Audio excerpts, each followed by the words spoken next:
We have undercover footage of the World Health Organization in their private forum talking about how the confidence level among the physician community worldwide is decreasing.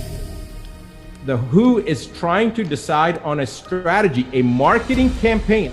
When you have to have a marketing strategy to convince the health professionals, those who have been appointed to safeguard our health and our children's health, you know that there's something that doesn't smell right.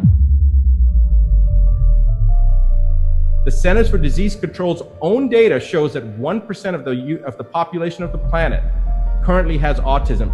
The current world's population is 7.7 billion. 1% of that is 77 million. According to the CDC's own data, 77 million children and young adults have autism on our planet right now. In 29 years to go from 1 in 10,000 to 1 in 30, there's something wrong. Look at polio and then look at the incidence of DDT. Now, most chemical compounds that have been introduced into the global economy, it takes, of the dirty dozen, the 12 most toxic substances that are banned across every nation on the planet, those 12, before they became banned, had been used in global commerce for a minimum of 50 years, most of them for over 70 years before it was determined how dangerous they were. Now, back then, during the smallpox era, there was a chemical called DDT, and DDT is today considered one of those dirty dozen. Nobody uses it. It's considered toxic and it's considered banned from all nations. But there were ads in the United States with children saying, "Flies don't land on me because I've had my DDT." So when people say, what's that got to do with polio? The incidence of polio, if you graph it, and the incidence of the use of DDT, polio was 6 months behind the incidence of DDT. So when you would see DDT levels peaking, you would see polio peak 6 months later. Then you'd see DDT usage dropping, you'd see polio 6 months later drop. And this is a very interesting observation. I don't know whether that means that DDT was causing it, but certainly smallpox vaccine was not the reason that smallpox was eradicated. I believe it was because we stopped using DDT. So this is a political thing, but when it comes down to the aspect of vaccinations, people say, "Dr. Buttar, you're an anti-vaxxer."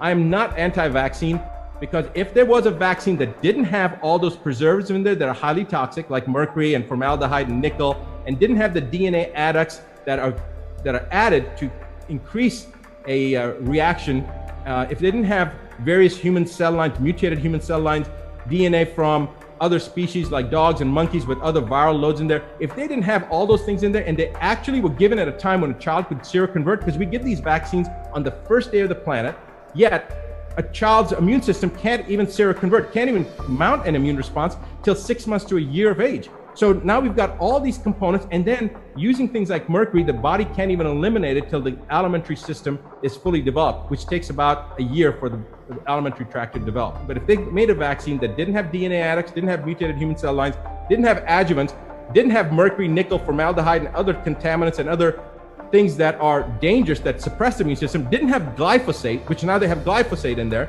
they have Roundup, the weed killer, in vaccines. If they didn't have all that stuff in there, and it would actually given at a time when a child could actually seroconvert, like at a year and a half of age, and it didn't cause any harm, I would be all for it. I would be totally for it. We have over 7,400 doctors that have reached out over the last month. So we weren't able to get everybody on here, and people are busy and scheduled. So I believe that there's thousands and thousands of doctors worldwide that feel this way. They're just not being represented because the media is definitely trying to prevent this information from getting out. There's a lot of people that feel this and understand this. So it's one of those incredible moments when we start realizing that we are the vast majority, but because we're being singled out, because we're not getting a voice or a fair voice, it is being prevented. The information is being prevented from being disseminated to the world, so that the question can be asked, why is this happening? Censorship is always something that an authoritarian dictatorship type government would want to, when they want to prevent the dissemination of information.